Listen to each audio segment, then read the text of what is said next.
Bismillahirrahmanirrahim. Assalamualaikum warahmatullahi wabarakatuh. Perkenalkan, nama saya Nur Aini, NIM 12304051448. Saya mahasiswa dari STIT At-Taqwa Bandung. Saya ada tugas dari kampus. Saya akan membahas tentang mata perkuliahan hadis dan ulumul hadis. Saya mengambil soal yang nomor 1 tentang hadis dan unsur-unsurnya. Secara bahasa, hadis berarti berbicara, perkataan, dan percakapan. Hadis disebut juga sunnah yang secara istilah berarti segala perkataan, sabda, perbuatan, ketetapan, dan persetujuan dari Nabi Muhammad SAW yang dijadikan landasan syariat Islam. Melansir dari NU Online, hadis adalah setiap informasi yang disandarkan kepada Nabi Muhammad SAW sehingga saat dikatakan Rasulullah SAW pernah berkata atau Rasulullah SAW pernah melakukan, secara tidak langsung pernyataan tersebut bisa dikatakan hadis. Dikendati demikian setiap informasi yang mengatasnamakan Rasulullah harus benar-benar valid.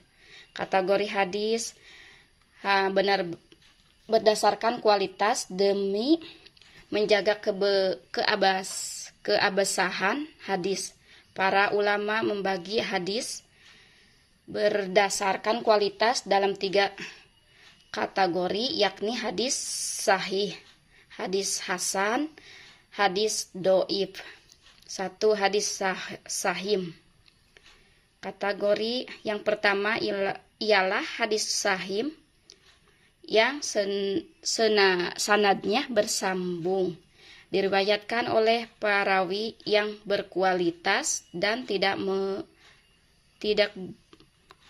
lemah hafalannya. Kemudian dalam sanad dan matannya tidak ada kejanggalan dan ilat cacat. Beberapa contoh periwayat hadis yang dianggap sahih seperti Imam Bukhari, Imam Muslim, At-Tirmidzi, Abu Daud, dan masih banyak lagi. Syair yang gubah oleh Imam Muslim Al-Baiguni dan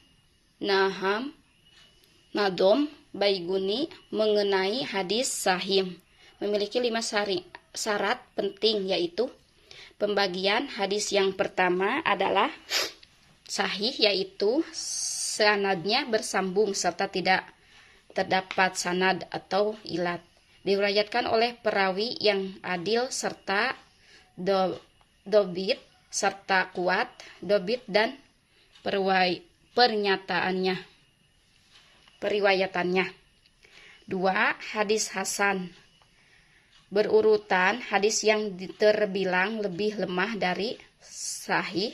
Secara bahasa, hasan artinya baik, sehingga terkadang hadis kategori kedua ini masih kerap dianggap oleh menjadi dasar hukum. Masih dari lasiran yang sama, hadis hasan adalah hadis yang rangkaiannya sanadnya bersambung, diriwayatkan oleh perawi yang adil dan dobit, tidak terdapat sadad, kejangan, dan ilah cacat. Kualitas hafalan perawi hadis hasan tidak sekuat hadis sahih. 2. Hadis doif. Kategori hadis yang terakhir ialah hadis doif atau lemah. Hadis yang tidak memenuhi persyaratan hadis sahih dan hadis hasan. Hadis hasan disebut dalam Majumah Baiguni. Hadis doif ialah setiap hadis yang kualitasnya lebih rendah dari hasan adalah doif, dan hadis doif memiliki banyak ragam, sehingga hadis doif tidak bisa menjadikan sebagai sumber hukum. Sebaiknya, saat menyelesaikan masalah baru, berurutan dasar hukum dari Al-Quran, lalu hadis, baru ke ijma, atau kesempatan para ulama, dan baru qiyas. Selanjutnya, bila masih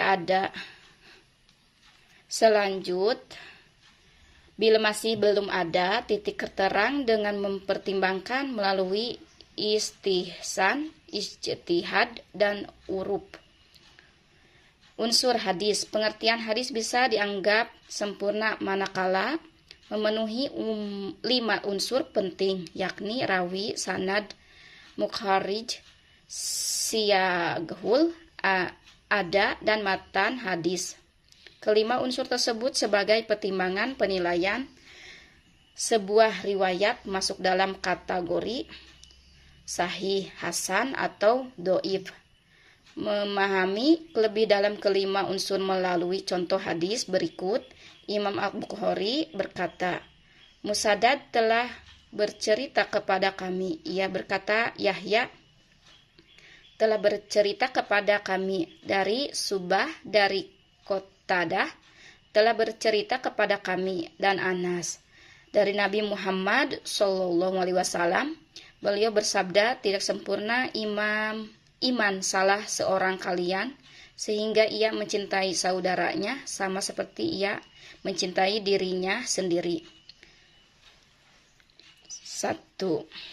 Rawi. Melansir dan NU Online, rawi adalah informan atau seseorang yang menyampaikan riwayat tabi'in, tabi'in, dan seterusnya. Sifat yang harus dimiliki seorang rawi ialah tidak banyak salah teliti, bukan pembohong, bukan ahli bid'ah, bukan orang yang ragu-ragu, tidak fasik, kuat hafalannya. 2. Sanad. Unsur hadis yang kedua ialah sanad. Masih dari kutipan yang sama, sanad merupakan silsilah atau kumpulan rawi dari sahabat sehingga orang terakhir yang meriwayatkannya.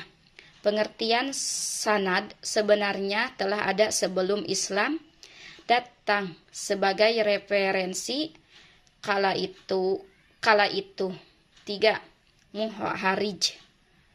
Kemudian unsur ketiga, muharrij, ialah rawi terakhir yang menuliskan riwayat yang ia dapat dalam sebuah catatan atau karya pribadinya. Melalui contoh hadis di atas tadi yang disebut sebagai mukharrij adalah Imam Al-Bukhari. 4. Sighul ada. Unsur hadis yang keempat, sighul ada, ialah hadis yang dipakai oleh seorang rawi dalam meriwayatkan sebuah hadis.